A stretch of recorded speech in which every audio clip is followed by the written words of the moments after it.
Brampton ਦੇ mayor Patrick brown ਨੇ ਕਿਹਾ ਕਿ ਐਸਟਰਾਜੈਨਿਕ ਫਾਈਜ਼ਰ ਅਤੇ ਮਡਰੋਨਾ ਵਾਂਗ ਇਫੈਕਟਿਵ ਨਹੀਂ ਹੈ। ਉਹਨਾਂ ਦੱਸਿਆ ਕਿ ਪੀਲ ਰੀਜਨ ਵਿੱਚ 7 ਵੈਕਸੀਨੇਸ਼ਨ ਸੈਂਟਰ ਬਣਾਏ ਗਏ ਨੇ ਜਿਨ੍ਹਾਂ ਦੀ ਸਮਰੱਥਾ 600 ਘੰਟਾ ਹੈ, ਜਿਸ ਨੂੰ 1000 ਤੱਕ ਲਿਜਾਇਆ ਜਾ ਸਕਦਾ ਹੈ।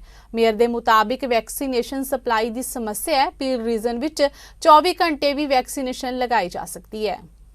Now, AstraZeneca is not as effective as the Moderna or Pfizer one, in the sense that it doesn't have the same protection and doesn't necessarily work against variants. But given the fact we don't have enough vaccines, and even if it gives 70% protection, that helps while we wait for the production of the vaccines that give a greater level of protection. And so what I'm hearing is they're going to use the AstraZeneca on those under 65 while we wait to get a more stable vaccine in the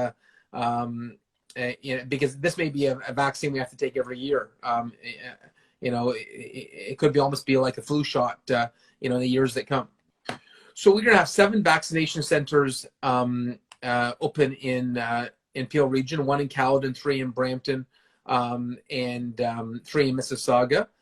We have those locations listed on the public health website, but the mass vaccination center in Brampton will be at the Save Max Center, previously known as the Brampton Soccer Center. We're also going to have one at the region of Peel. And I would say that we are ready to amplify that too. The interesting thing about AstraZeneca is the storage requirements are different.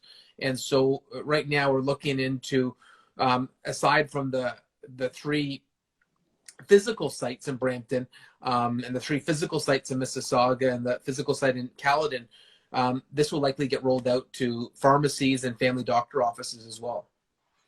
So right now, based on supply, Peel Region will be able to do 20,000 a day.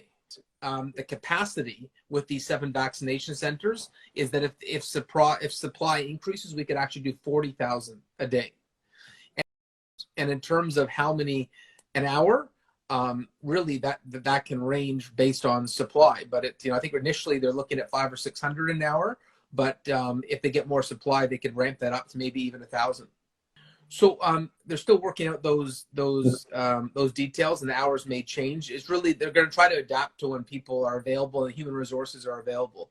But if as far as I'm concerned, I've been pressing as long as we have supply, open them as long as you can. If that's 7 a.m. to midnight, frankly, you could do 24/7 if you had staff to do it. I think the challenge right now is supply. It's not going to be the willingness to have the vaccine infrastructure. The big issue is supply.